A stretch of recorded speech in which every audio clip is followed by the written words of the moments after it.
Tape www.école au Sénégal.com.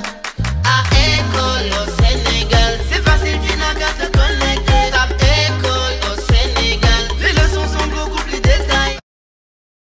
Chers élèves, après l'exercice du bac 2018, voici l'exercice du bac 2022. D'accord, nous sommes en 2024. 2018, vous aviez un exercice sur acide alpha-aminé. 2020, vous aviez un exercice sur acide alpha-aminé. 2022, vous aviez aussi un exercice sur acide alpha-aminé.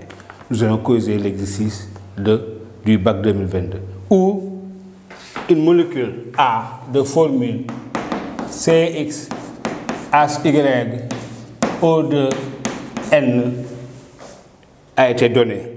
Les pourcentages de carbone, les pourcentages en masse du carbone s'élèvent à 40,4%. Celui de l'hydrogène s'élève à 7,87%. Et pour l'azote, son pourcentage massique s'élève à 15,7%. On a un composé organique à la fois oxygéné et azoté. A de formule CXHYO2N. Les pourcentages massiques des éléments sont C 40,4%, H 7,87%, azote 15,7%. Si on veut connaître le pourcentage d'oxygène, on fait 100 moins la somme des pourcentages. D'accord. 2.1, il a été demandé de montrer que la formule de A s'écrit. 2.1, montrer que la formule de A s'écrit C3H7O2N. D'accord, donc ici on va déterminer X et Y. On va vérifier est-ce que X égale 3, est-ce que Y égale 7. Donc on aura, dans ce cas, on va passer par la relation fondamentale qui nous permet de déterminer les coefficients X, Y. Hein? Donc on aura dans ce cas 12X sur le pourcentage de carbone 40,4 égale, ici on a une information sur le pourcentage d'azote, égale à 14 sur 15,7. Ici 14, on a un tome d'azote, donc c'est 14 fois 1, 14T. Donc ici on aura X égale 40,4 fois 14 sur 12 fois 15,7. En calculant ces élèves, on trouve X de l'ordre de 3. Et pour Y, on aura Y sur pourcentage hydrogène 7,87 égale 14 sur pourcentage d'azote 15,7. Ce qui donne Y égale à 14 fois 7,87 sur 15,7. On trouve de l'ordre de 7. On trouve de l'ordre de 7. Donc d'où A pour formule C3H7O2 et N. C'est ça. De 2, on demande de donner les FSD et non de A. 2 FSD et non de A. Ici, on a une contrainte. La contrainte, c'est 2. Ici, dans le dossier, il a été dit que A est un acide alpha-aminé. Par conséquent, nous devons seulement donner les formules qui correspondent aux acides alpha-aminés. Et là, il y a un seul. Et c'est quel FSD? C'est CH3, CH, NH2, COOH. Et dans la nomenclature systématique, on l'appelle acide 2-aminopropanoïque. Acide 2-aminopropanoïque. D'accord. 2, 3.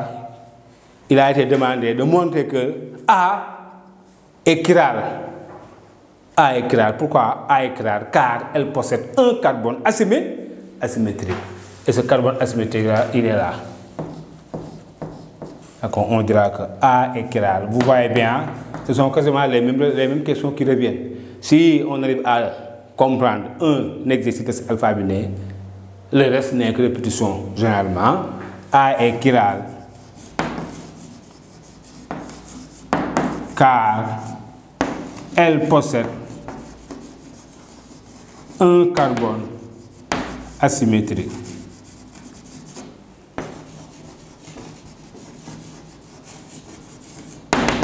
C'est bon. 2, 4. Qu'est-ce qui est demandé? Il a été demandé de donner la représentation de Fischer de ces deux énantiomères. Représentation de Fischer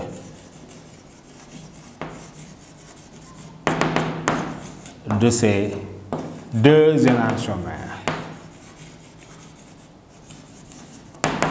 Il y a d'abord CO, OH, CH3, NH2, H. Ça, c'est la configuration D. Ici, NH2 est positif à droite. Donc, là aussi, on aura COH, CH3, NH2, H. Ici, c'est la configuration L.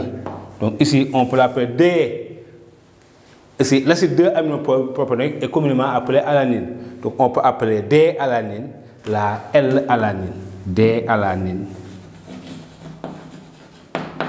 Là, c'est L-alanine. D'accord. Et question suivante. Question suivante. 2, 5. Qu'est-ce qu'on demande dans 2, 5? 2, 5, 1.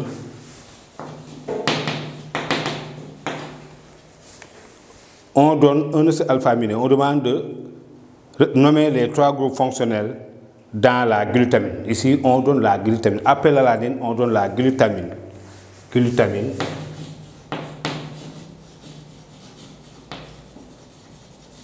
Vous voyez, c'est quasiment l'exercice 1 précédent. Les deux bacs. Il y a beaucoup de similitudes entre les deux exercices de bac. Donc ici, on donne la glutamine de formule NH2, C double liaison O, CH2, CH2, CH, NH2, COH. D'accord. On demande de nommer les 3 groupes fonctionnels. Ici, ça c'est le groupe amino. Ça, c'est le groupe amide, ça, c'est le groupe amino, et ça, c'est le groupe carboxyle. Amide, amine, et là, carboxyle, groupe carboxyle.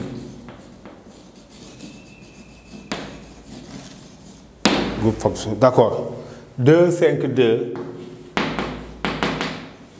Qu'est-ce qui est demandé? On demande de faire la synthèse du gluali. Synthèse du gluala.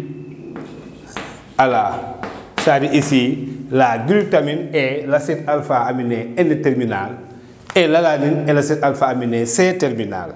Donc on aura NH2, CO, CH2, CH2, CH, NH2, COH, plus l'alanine, CH3, CH, NH2, COH, donne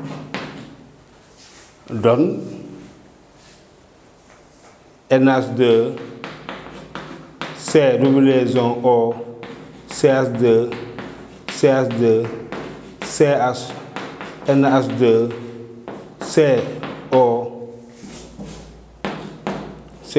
excusez, tiré, NH, tiré, CH, CH3, COH, plus H2, H2O.